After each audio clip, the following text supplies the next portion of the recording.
In this example, we're going to work with exponential change in order to answer this question.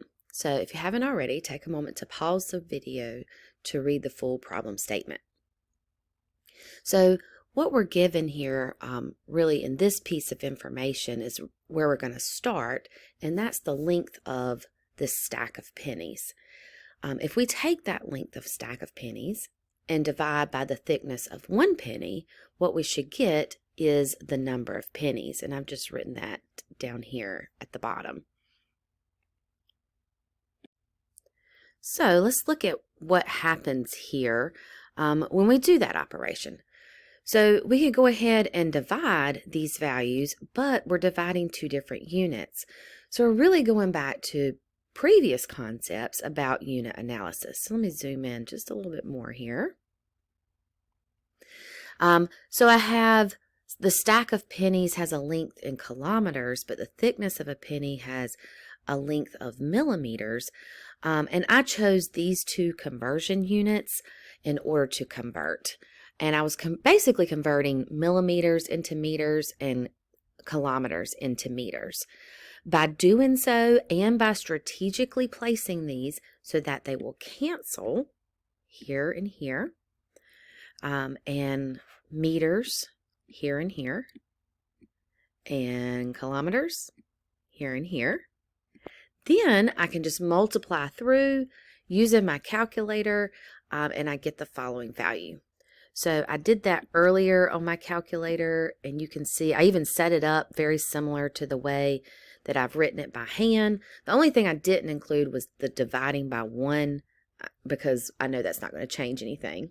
And my calculator gave me this value. Keep in mind those 3's are repeating, so I just wrote down several of them whenever I recorded my answer here. So I am doubling, and you've probably already seen this next section on doubling, perhaps, but if not, you'll learn more about doubling then. But at this point, we're just looking at doubling in the sense of keeping up with a tabular form of doubling, so, or a list of doubling. So after one night, the person has 2 pennies. The next day, they double that. So this is after 2 nights. The next day, they double that. Now notice, because I've done times 2, it automatically refers to the previous answer and multiplies by 2. By just pressing enter, I will repeat that same operation, which pulls up the previous answer, 8, and multiplies it by 2. So I can continue to double. That was 2 was on after 1 night, after 2 nights, 3 nights, 4 nights, 5 nights, 6 nights, 7 nights, 8 nights.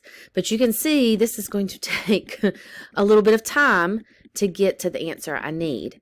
And I might be able to do this, continually here on the calculator and keep track. But this number becomes a little bit larger than just keeping up with a list of numbers on my home screen. So it's really easy to get off a line or a day. So instead of doing that, I'm going to turn to just a simple spreadsheet. And what I've opened here is a Google sheet.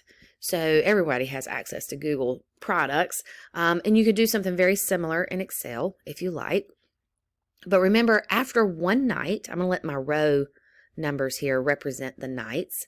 After 1 night, I ended up with 2 pennies. The first day I was given a penny. I slept on that. And then it turned into 2 pennies after 1 night. In this next row, or next cell rather, I'm going to create a formula. So I'll put the equal sign. I'll grab this previous cell, and I'm going to multiply. So that's shift 8, multiply by 2.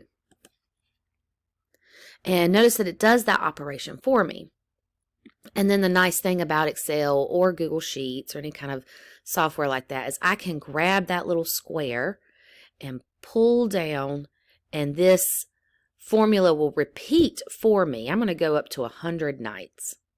And notice what it just did was it multiplied everything by 2, the previous number by 2, And now I also have what night that occurs on. So on the 10th night, or after the 10th night, I end up with 1,024 pennies.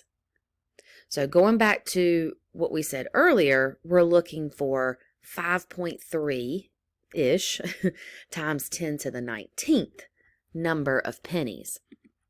So times 10 to the 19th. I'm just going to keep scrolling down until I get to these exponents of 19. And I see they happen through here. And I want at least 5.3. Notice that one's not quite enough. This one is more than enough. So on the 66th night, or after the 66th night, rather, I will have enough pennies to reach this nearest star.